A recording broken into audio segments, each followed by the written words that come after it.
Vijayanagara channel ವೀಕ್ಷಕರಿಗೆ ನಮಸ್ಕಾರ. ವಿಜಯನಗರ ವಾರ್ತೆಗಳಿಗೆ ಸ್ವಾಗತ. ಮುಖ್ಯಾಂಶಗಳು.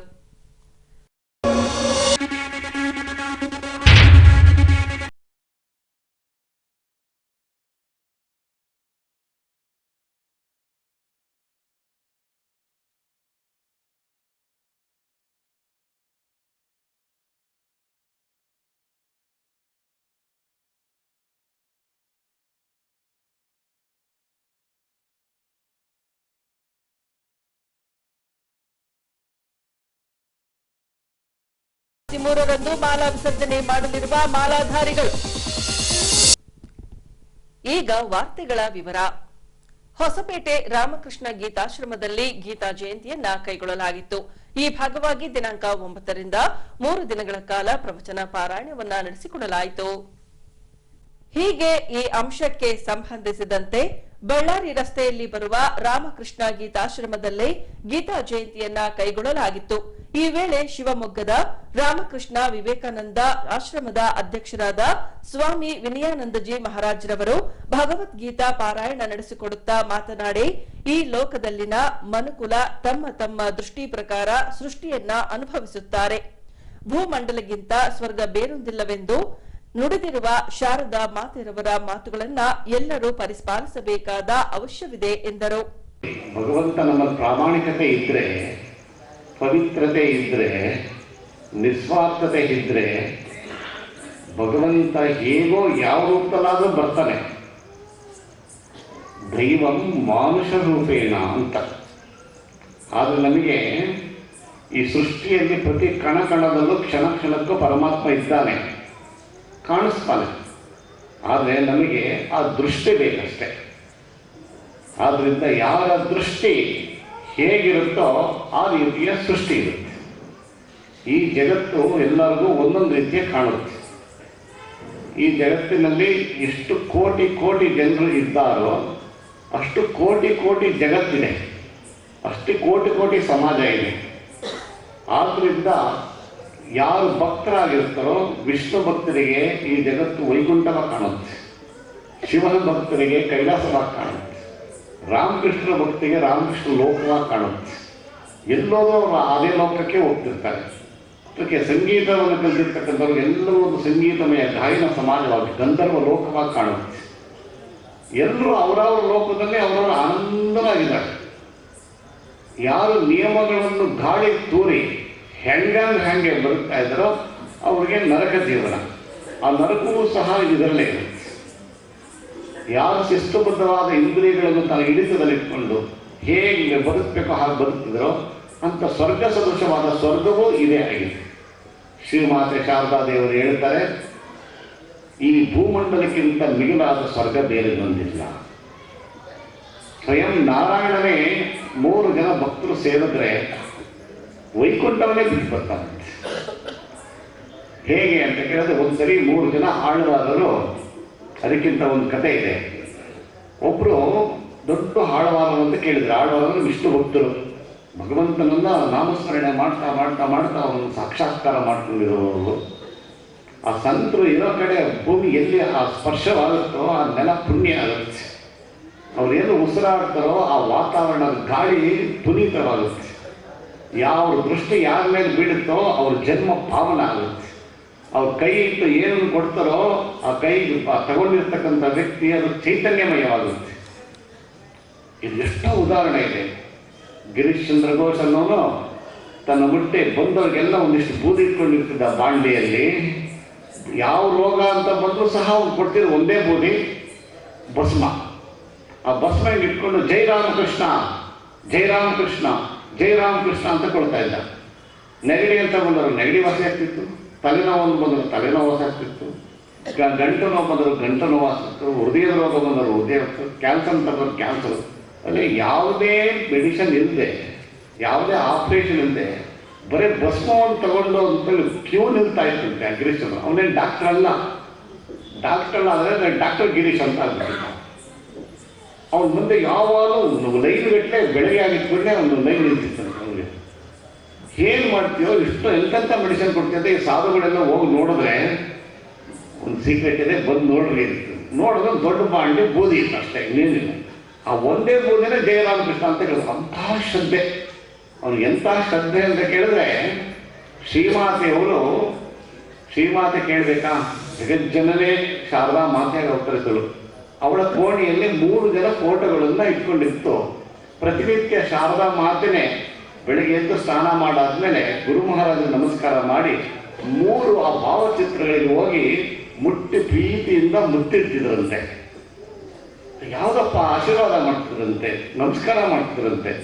ಯಾವುದು ಅಂತ ಅವನು ಭಕ್ತಿ ಹೋಗಿ ನೋಡಿದ್ರೆ, ಒಂದು ಸ್ವಾಮಿ ವಿವೇಕಾನಂದರ ಭಾವಚಿತ್ರ, ಇನ್ನೊಂದು ನಾಗಮಹಾಶಯ ಭಾವಚಿತ್ರ, 3ನೇದು ಗಿರೀಶ್ ಚಂದ್ರ ಘೋಷನ ಭಾವಚಿತ್ರ. ನರೇಂದ್ರ ವಿವೇಕದ ಖನಿ, ಅವನು ಜ್ಞಾನದ ಗಣಿ ಅವನು. ಸುಟ್ಟು ಭಸ್ಮ ಆಗ್ಬಿಡ್ತಿತ್ತು ಅವನಿಗೆ ಯಾವುದೇ ಅಜ್ಞಾನ ಅನ್ನುವಂಥದ್ದು. ನಾಗಮಹಾಶಯರು ಅಂತಂದ್ರು ವಿನಯಮೂರ್ತಿ, ಅವರಿಗೆ ವಿನಯಕ್ಕೆ ಸಮನಾದರೂ ಇನ್ನಾರಲ್ಲ, ಅಷ್ಟೊಂದು ವಿನಯ. ಯಾವಾಗ ಕೈ ಮುಕ್ಕೊಂಡೇ ಹೋಗ್ತಾ ಇದ್ದ. ಶಾರದಾ ಮಾತೆಯವರ ಪ್ರಸಾದ ಅಂತ ಕೊಟ್ಟಿದ್ದನ್ನು ದೊಣ್ಣೆಯಲ್ಲಿ ಕೊಡ್ತಾರೆ. ಅವ್ನು ಎಷ್ಟು ಭಕ್ತಿಯಿಂದ ತಗೊಂಡ ಅಂದರೆ ಪ್ರಸಾದನೂ ತಗೊಂಡಿದ್ದಲ್ಲಿ ದೊಣ್ಣೆನೂ ತಿಂದ್ಬಿಟ್ಟಂತೆ. ಅಷ್ಟೊಂದು ಭಕ್ತಿ. ಯಾಕಂದರೆ ಅಮ್ಮನ ಕೈಯಿಂದ, ಜಗಜ್ಜನನಿಯ ಕೈಯಿಂದ ಸ್ಪರ್ಶವಾಗಿರುವಂಥ ದೊನ್ನೆ ಅದು ಪುನೀತವಾಗಿದೆ, ಅದು ಪ್ರಸಾದದಿಂದ ತಗೊಳ್ತಾನೆ. ಅಷ್ಟೊಂದು ಅವನಿಗೆ ಗಂಗೆ ಸ್ನಾನ ಮಾಡಬೇಕು ಅಂತ ಅನಿಸುತ್ತೆ. ಏನು ಮಾಡೋದು ಮಹಾಶಯರೇ ಅಂತ ರಾಮಕೃಷ್ಣ ಹೇಳಿದ್ರೆ, ನೀನೇನು ಬೇರೆ ಕಡೆ ಹೋಗ್ಬೇಕಾಗಿಲ್ಲ ಹಿಮಾಲಯಕ್ಕೆ, ನೀನು ಇರೋ ಕಡೆನೇ ನೀನು ಪ್ರಾರ್ಥನೆ ಮಾಡಿಸೋದು ಗಂಗೆನ ಅಂತಾರಂತೆ. ಅವನು, ಅಮ್ಮ ಗಂಗಾ ಮಾತೆ, ನಾನು ಹೋಗೋಕ್ಕಾಗಲ್ಲ, ನಿತ್ರಾಣ ಆಗಿದ್ದೀನಿ, ವಯಸ್ಸಾಗಿದೆ, ನಾನು ಗಂಗೆಯನ್ನು ನೋಡಬೇಕು, ಹಿಮಾಲಯ ನೋಡಬೇಕು ಅಂತ ಕೇಳೋ ಪ್ರಾರ್ಥನೆ ಮಾಡ್ಕೊಂಡಾಗ ಆಶ್ಚರ್ಯ, ಇದು ನಡೆದಿರೋದು ಯಾವ ಬಾಂಗ್ಲಾದೇಶ ಅನ್ನೋವಂಥದ್ದು ಇದೆಯಲ್ಲೋ ಅದೇ ದೇಶದಲ್ಲಿ ಉಂಟು ನಾಗ ಮಹರ್ಷಿಯ ಡಾಕಾ. ಅದರಲ್ಲಿ ಅಂಥ ಮಹಾತ್ಮರೆಲ್ಲ ಅಲ್ಲಿದ್ದಾರೆ, ಹುಟ್ಟು ಬಂದವರು. ಅಲ್ಲಿ ಮನೆ ಮುಂದೆನೆ ಸಾಕ್ಷಾತ್ ಗಂಗಾ ಮಾತ್ರ ಚಿಮ್ಮದ್ಲಂತೆ. ಅಲ್ಲೇನೆ ಮುಂದೆನೆ ಚಿಮ್ಮಿ ಅಲ್ಲಿಂದ ನಿಂತು ಇವನಿಗೆ ಅಲ್ಲೇ ಸ್ನಾನ ಮಾಡೋದಂತೆ, ಏನೇನೆಲ್ಲ ಪೂಜೆ ಮಾಡಬೇಕೋ ಮಾಡೋದಂತೆ. ಮಾಡಾದ್ಮೇಲೆ ತಾಯಿಯಲ್ಲಿ ನಿಂತ್ಕೊಂಡು ಆಮೇಲೆ ಸೂಕ್ಷ್ಮ ರೂಪದಲ್ಲಿ ಅವನ್ನೆಲ್ಲ ಹಿಮಾಲಯಗಳನ್ನು ನೋಡೋದ ಅಂತ ಬರುತ್ತೆ. ಎಲ್ಲಿ ನೋಡಬೇಕಾಗಿದೆ ತೀರ್ಥಯಾತ್ರೆ? ಮುಖ್ಯವಾಗಿದ್ದು ಗಿರೀಶ ಶ್ರದ್ಧೆಯ ಪ್ರತಿರೂಪ, ನಾಗಮಹರ್ಷಿಯರು ವಿನಯದ ಪ್ರತಿಮೂರ್ತಿ, ಸ್ವಾಮಿ ವಿವೇಕಾನಂದರು ವಿವೇಕದ ಪ್ರತಿಮೂರ್ತಿ. ನಮ್ಮ ಜೀವನದಲ್ಲಿ ನಾವು ಉದ್ಧಾರ ಆಗಬೇಕಂದ್ರೆ ಈ ಮೂರಲ್ಲಿ ಯಾವುದಾದ್ರೂ ಒಂದು ಗುಣ ಇರಬೇಕು. ಇಲ್ಲ ಪರಮ ಶ್ರದ್ಧೆ ಇರಬೇಕು, ಇಲ್ಲ ಪರಮ ವಿನಯ ಇರಬೇಕು. ಹೇಳಿದ ಮಾತು ಗುರು ಹಿರಿಯರು ಹೇಳಿದ್ರು ವಿನಯದಿಂದ ಕೇಳಬೇಕು. ಇಲ್ಲ ಅಂದರೆ ಸ್ವಂತ ಬುದ್ಧಿ ಇರಬೇಕು ಸರಿಯಾದ ರೀತಿಯಲ್ಲಿ. ಏನು ಸ್ವಂತ ಬುದ್ಧಿ?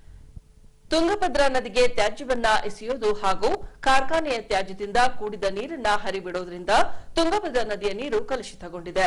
ಈ ಭಾಗವಾಗಿ ಶಿವಮೊಗ್ಗ ಜಿಲ್ಲೆಯ ನಿರ್ಮಲಾ ತುಂಗಭದ್ರಾ ಅಭಿಯಾನ ಕರ್ನಾಟಕದಿಂದ ನಿರ್ಮಲಾ ತುಂಗಭದ್ರಾ ಅಭಿಯಾನವನ್ನ ಪ್ರಾರಂಭಿಸಲಾಗಿದೆ. ಹೀಗೆ 2ನೇ ಹಂತದ ಪಾದಯಾತ್ರೆಯನ್ನ ಹರಿಹರದಿಂದ ಕಿಷ್ಕಿಂಧದವರೆಗೆ ದಿನಾಂಕ 22ರಿಂದ 29ರವರೆಗೆ ಬೃಹತ್ ಜನಜಾಗೃತಿ ಪಾದಯಾತ್ರೆ ನಡೆಯಲಿದೆ. ಈ ಪಾದಯಾತ್ರೆಗೆ ಹೊಸಪೇಟೆ ರೈತ ಸಂಘ ಬೆಂಬಲಿಸಿ ಪಾಲ್ಗೊಳ್ಳಲಿದೆ ಎಂದು ಹೊಸಪೇಟೆ ರೈತ ಸಂಘದ ಅಧ್ಯಕ್ಷ ಕಟಗಿ ಜಂಬಯ್ಯ ನಾಯ್ಕ ಅವರು ಸಭೆಯ ಬಳಿಕ ತಿಳಿಸಿದ್ದಾರೆ. ಈ ದಿನ ಹೊಸಪೇಟೆ ರೈತ ಸಂಘದ ಒಂದು ಸಭೆ ಉದ್ದೇಶ ಏನಂದರೆ, ನಿರ್ಮಲಾ ತುಂಗಭದ್ರಾ ಮಂಡಳಿ ಅನ್ನೋಂಥ ಒಂದು ಸಂಸ್ಥೆ ಏನು ನಮ್ಮ ತುಂಗಭದ್ರಾ ಡ್ಯಾಮು ನೀರು ಸೇರ್ತಿದೆಯಲ್ಲ, ಇದು ಎಲ್ಲಿಂದ ಬರ್ತಿದೆ ಅನ್ನೋದ್ರ ಸಂಬಂಧದ ಬಗ್ಗೆ ಇವತ್ತು ಪಾದಯಾತ್ರೆಯನ್ನು ಏನು ಸುಮಾರು ಊರುಗಳಿಂದ ಅವರು ಹಮ್ಮಿಕೊಂಡಿದ್ದಾರೆ. ಇದರ ಭಾಗವಾಗಿ ನಾವು ಹೊಸಪೇಟೆಯಲ್ಲಿ ರೈತ ಸಂಘದಿಂದ ಮತ್ತು ಬೇರೆ ಬೇರೆ ಸಂಘ ಸಂಸ್ಥೆಗಳು, ನಂಬರ್ 2 ಸೊಸೈಟಿ ಅಧ್ಯಕ್ಷರು ಮತ್ತು ಬೇರೆ ಬೇರೆ ರೈತ ಸಂಘದವರೆಲ್ಲರೂ ಸೇರಿ ಇವತ್ತು ಜನರಲ್ಲಿ ಜಾಗೃತಿ ಮೂಡಿಸುವಂಥ ಕಾರ್ಯಕ್ರಮಕ್ಕೆ ನಮ್ಮ ಜನರ ಬೆಂಬಲ ಮತ್ತು ನಮ್ಮ ರೈತ ಸಂಘ ಬೆಂಬಲ ಏನು ಅನ್ನೋದ್ರ ಬಗ್ಗೆ ಇವತ್ತು ಪೂರ್ವಭಾವಿ ಸಭೆಯನ್ನು ಇವತ್ತು ನಂಬರ್ 2 ಸೊಸೈಟಿ ನಾವು ಕರೆದಿದ್ವಿ. ಉದ್ದೇಶ ಎಲ್ಲರಿಗೂ ಗೊತ್ತಿರ್ತಕ್ಕಂಥ ವಿಷಯ, ಇವತ್ತು ತುಂಗಭದ್ರಾ ಜಲಾಶಯ ಒಳ್ಳೆಯ ನೀರು ಅಂತಂದರೆ ನಾವು ಇದುವರೆಗೆ ಕಂಡಿದ್ವಿ. ಇವತ್ತು ಅವರು ಇಲ್ಲಿ ಪಾದಯಾತ್ರೆ ಮಾಡ್ತಕ್ಕಂಥ ಹಿರಿಯರು ಹೇಳ್ತಕ್ಕಂಥ ವಿಷಯ ಏನಂದರೆ, ಭಾಳಷ್ಟು ಗಲೀಜು ನೀರು ನಾವು ಕುಡಿತೀವಿ ಅಂತಂದೇಳಿ ನಮಗೆ ಮನವರಿಕೆ ಮಾಡಿಕೊಟ್ರು. ಇವತ್ತು ಅವ್ರು ಹೇಳ್ತಕ್ಕಂಥದ್ದು ಒಂದು ಉದಾಹರಣೆ ನಾನು ಹೇಳಲಿಕ್ಕೆ ಬಯಸಿದರೆ, ಬಸವಣ್ಣ ಕಾಲುವೆ ಇವತ್ತು ಆರಂಭದಲ್ಲಿ ನೀರು ಯಾವ ರೀತಿ ಇರ್ತದೆ, ಮುಂದೆ ಕೊನೆಯ ಭಾಗದಲ್ಲಿ ಮುಟ್ಟುವಂಥ ಸಂದರ್ಭದಲ್ಲಿ ಯಾವ ರೀತಿ ಇದೆ ಅಂತಂದೇಳಿ ನಾವು ಟೆಸ್ಟ್ ಮಾಡ್ತಾಯಿದ್ವಿ. ಇವತ್ತು ಬಸವಣ್ಣ ಕಾಲುವೆ ತ್ಯಾಜ್ಯ ವಸ್ತುಗಳಿಂದ ಕೂಡಿ ಚರಂಡಿ ನೀರು ಮತ್ತು ಡ್ರೈನೇಜ್ ನೀರು, ಬೇರೆ ಬೇರೆ ಕಲುಷಿತ ನೀರು ಎಲ್ಲವೂ ಕೂಡ ಅದಕ್ಕೆ ಬಿಟ್ಟಿರ್ತಕ್ಕಂಥದ್ದನ್ನು ನೋಡಿದರೆ ಮುಂದೆ ಕೊನೆಯ ಭಾಗದಲ್ಲಿರ್ತಕ್ಕಂಥ ರೈತರು ಅದನ್ನು ಯಾವ ರೀತಿ ಉಪಯೋಗ ಮಾಡಿಕೊಳ್ತಾರೆ ಮತ್ತು ಅದ್ರ ಜೊತೆಗೆ ಆ ದನ ಕರುಗಳು ಮತ್ತು ಪ್ರಾಣಿ ಪಕ್ಷಿಗಳು ಅದನ್ನ ನೀರು ಸೇವನೆ ಮಾಡಿದ್ರೆ ಏನೇನು ರೋಗ ಬರ್ತಿದೆ ಅಂತೇಳಿ ಇವತ್ತು ಹೇಳುವಂಥ ಒಂದು ವಿಷಯದಲ್ಲಿ ನಾವು ಕೂಡ ತಿಳುವಳಿಕೆಯನ್ನು ಮಾಡ್ಕೊಂಡಿದ್ವಿ. ಇವತ್ತೇನು ಅವರು ಹೋರಾಟವನ್ನು ನಂಬಿಕೊಂಡಿದ್ದಾರೆ, ಆ ಹೋರಾಟಕ್ಕೆ ನಮ್ಮ ಹೊಸಪೇಟೆಯಲ್ಲಿರ್ತಕ್ಕಂಥ ಅನೇಕ ಸಂಘ ಸಂಸ್ಥೆಗಳು 27ನೇ ತಾರೀಕಿಗೆ ಹೊಸಪೇಟೆಯಲ್ಲಿ ಅವರೆಲ್ಲಿ ಸೇರ್ತಿದ್ರು ಅಂತ ಗೊತ್ತಾಯಿತು. ನಾವು ಕೂಡ ಅವ್ರ ಜೊತೆಗೆ ಕೈ ಜೋಡಿಸಿ ತುಂಗಭದ್ರಾ ಜಲಾಶಯ ಸ್ವಚ್ಛ ಆಗಬೇಕು, ಅಲ್ಲಿ ತ್ಯಾಜ್ಯ ನೀರುಗಳು ನಮ್ಮ ಡ್ಯಾಮಿಗೆ ಬರ್ತಿದೆ, ಇದನ್ನು ತಡೆಗಟ್ಟಲಿಕ್ಕೆ ನಮ್ಮ ಸಹಕಾರ ಏನು ಅನ್ನೋದ್ರ ಬಗ್ಗೆ ನಾವು ಮುಂದಿನ ದಿನಗಳಲ್ಲಿ ಒಂದು ಪೂರ್ವಭಾವಿ ಸಭೆ ಕರೆದು ಎಲ್ಲ ಸಂಘ ಸಂಸ್ಥೆಗಳನ್ನು, ಊರಲ್ಲಿರ್ತಕ್ಕಂಥ ಎಲ್ಲ ಸಂಘ ಸಂಸ್ಥೆಗಳನ್ನು ಮತ್ತು ರೈತ ಸಂಘಗಳನ್ನು ಮತ್ತು ನಮ್ಮ ವಕೀಲರ ಸಂಘ ಎಲ್ಲವನ್ನೂ ಕರೆದು ಇವರ ಜೊತೆಗೆ ನಾವು ಕೂಡ ಪಾಲ್ಗೊಳ್ಬೇಕು ಅನ್ನೋದ್ರ ಬಗ್ಗೆ ಇವತ್ತು ಡಿಸ್ಕಷನ್ ಮಾಡಿದ್ವಿ. ನಿಜವಾಗ್ಲೂ ಇದು ಮಾಡತಕ್ಕಂಥದ್ದು ನಮ್ಮ ಮುಂದಿನ ಪೀಳಿಗೆಗೆ ನಮಗೆ ರೋಗ ಬರಲಿಕ್ಕೆ ಇವೆಲ್ಲವೂ ಕೂಡ ಕಾರಣ ಆಗ್ತಿದೆ. ದಯಮಾಡಿ ನಮ್ಮ ಹೊಸಪೇಟೆಯಲ್ಲಿ ಇರ್ತಕ್ಕಂಥ ಎಲ್ಲ ಸಂಘ ಸಂಸ್ಥೆಗಳ ಮುಂದೆ ಪೂರ್ವಭಾವಿ ಸಭೆಯನ್ನು ಕರಿತಿದ್ವಿ. ಆ ಪೂರ್ವಭಾವಿ ಸಭೆಗೆ ಎಲ್ಲರೂ ಕೂಡ ನಮ್ಮ ರೈತ ಸಂಘದ ಜೊತೆ ಕೈ ಜೋಡಿಸಬೇಕು ಅಂತೇಳಿ ಇವತ್ತು ಒಂದು ಮೀಟಿಂಗನ್ನು ನಾವು ಮಾಡಿದ್ವಿ. ಪವನ ಪುತ್ರನ ಜನ್ಮಸ್ಥಳ ಎಂದೇ ಕರೆಯಲ್ಪಡುವ ಅಂಜನಾದ್ರಿ ಬೆಟ್ಟ ಜಗದ್ವಿಖ್ಯಾತವಾಗಿದೆ. ಹೀಗೆ ಶ್ರೀರಾಮ ಹಾಗೂ ಹನುಮನ ಭಕ್ತರು ಕಳೆದ ಕೆಲವು ವರ್ಷಗಳಿಂದ ಹನುಮ ಮಾಲೆ ಧರಿಸಿ ಕಠಿಣ ವ್ರತ ಮಾಡಿ ಅಂಜನಾದ್ರಿ ಬೆಟ್ಟಕ್ಕೆ ತೆರಳಿ ಮಾಲ ವಿಸರ್ಜನೆ ಮಾಡುವುದು ವಾಡಿಕೆಯಾಗಿದೆ. ಹೀಗೆ ಈ ಅಂಶಕ್ಕೆ ಸಂಬಂಧಿಸಿದಂತೆ ದಿನಾಂಕ 11ರಂದು ಸಂಜೆ ನಂತರ ಸ್ಥಳೀಯ ವಡಕರಾಯ ದೇವಸ್ಥಾನದಲ್ಲಿ ಹನುಮ ಮಾಲಾಧಾರಿಗಳಿಂದ ವಿಶೇಷ ಪೂಜೆಗೈದು ನಗರದ ಮುಖ್ಯ ರಸ್ತೆಯಲ್ಲಿ ಸಂಕೀರ್ಣ ಯಾತ್ರೆಯನ್ನ ನಡೆಸಿ ಭಕ್ತಿ ಸಮರ್ಪಿಸಿದರು.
सत्य सनातन हिंदू धर्म की, सत्य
ವಿಶ್ವರೂಪಿ ವಿಶ್ವವ್ಯಾಪಿ ರಾಮಚಂದ್ರನು ವಿಶ್ವಕ್ಕೆಲ್ಲ ಮಾದರಿ ಶ್ರೀರಾಮನು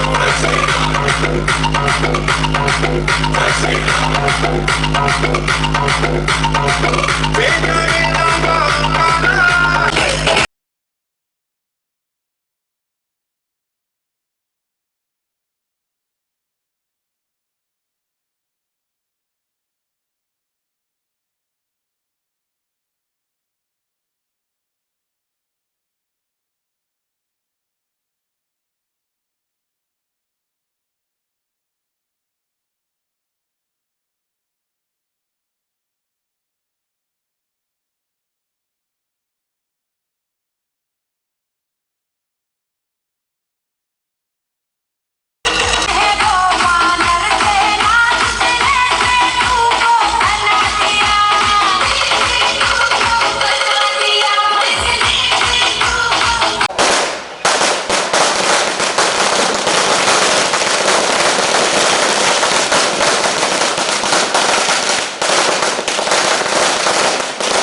शिवाजी महाराज की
ಅದೇ ರೀತಿ ವಿಜಯ ಟಾಕೀಸ್ ಬಳಿ ಬರುವ ಜಿಗಳಿಕಟ್ಟೆ ಏರಿಯಾದಲ್ಲಿ ಹನುಮ ಮಾಲಾಧಾರಿಗಳಿಂದ ಪಾಲಕಿ ಉತ್ಸವ ನಡೆಸಿ ಭಕ್ತಿ ಸಮರ್ಪಿಸಿದರು.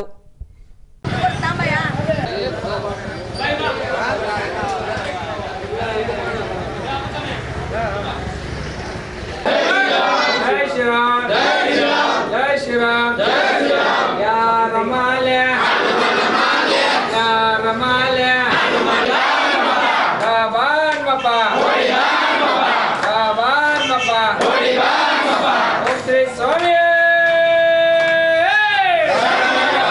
ओम श्री स्वामी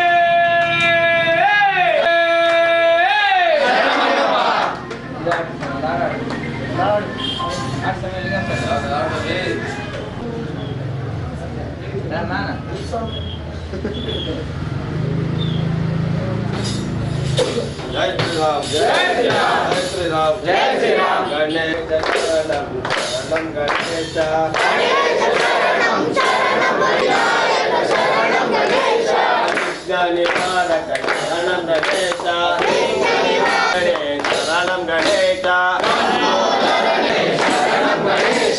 गणेश शरणं गणेश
ಈಗ ಪೊಲೀಸ್ ಪ್ರಕಟಣೆ. ಎಷ್ಟೇ ಹಳೆಯ ಬಂಗಾರವಿರ್ಲಿ, ಪಾಲಿಶ್ ಮಾಡಿದ ಮೇಲೆ ಹೊಸದೇ ರೀತಿಯಲ್ಲಿ ಕಾಣ್ತದೆ ತಾಯಿ ನೋಡಿ.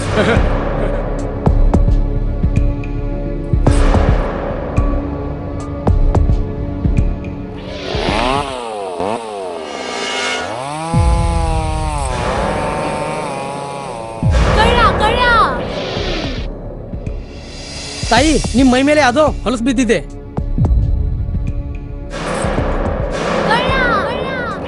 ಇಲ್ಲಿ ತಾಯಿ, ನಾನು ಪೊಲೀಸ್. ಅಲ್ಲಿ ಮುಂದೆ ದಾರಿಲಿ ದೊಡ್ಡ ಗಲಾಟೆ ಆಗಿದೆ, ಮತ್ ನೀವು ಇಷ್ಟೆಲ್ಲ ಒಡವೆ ಹಾಕೊಂಡು ತಿರುಗಾಡ್ತಾ ಇದ್ದೀರಾ. ಈ ಒಡವೆಗಳನ್ನ ಈ ವಸ್ತ್ರದಲ್ಲಿ ಕಟ್ಟಿ ಪರ್ಸ್ನಲ್ಲಿ ಇಡಿ.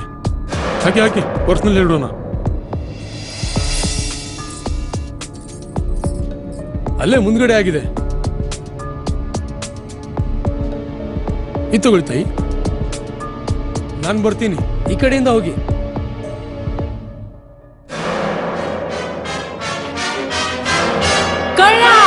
ಇಂತಹ ಮೋಸದ ಸಂಗತಿ ನಿಮಗೂ ನಡೆಯಬಹುದು. ತಮ್ಮ ಬೆಲೆ ಬಾಳುವ ಒಡವೆ ಆಭರಣ ವಸ್ತುಗಳನ್ನು ಎಚ್ಚರಿಕೆಯಿಂದ ಕಾಪಾಡಿ. ಯಾವುದೇ ಮಾತುಗಳಿಗೆ ಮರುಳಾಗಬೇಡಿ. ಸಂಶಯಾಸ್ಪದ ರೀತಿಯಲ್ಲಿ ಯಾರಾದರೂ ಕಂಡು ಬಂದರೆ ಸಮೀಪದ ಪೊಲೀಸ್ ಠಾಣೆಯನ್ನು ಸಂಪರ್ಕಿಸಿ. ಈಗ ಕೊನೆಯಲ್ಲಿ ಮತ್ತೊಮ್ಮೆ ವಾರ್ತೆಗಳ ಮುಖ್ಯಾಂಶಗಳು.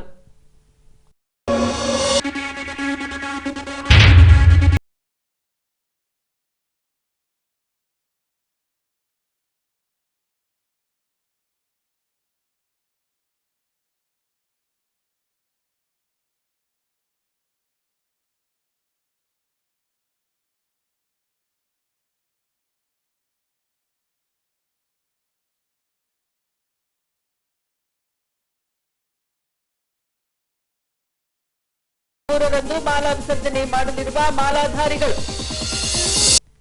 ಇಲ್ಲಿಗೆ ವಾರ್ತಾ ಪ್ರಸಾರ ಮುಕ್ತಾಯವಾಯಿತು. ವಂದನೆಗಳೊಂದಿಗೆ ನಯನ ಉಮೇಶ್.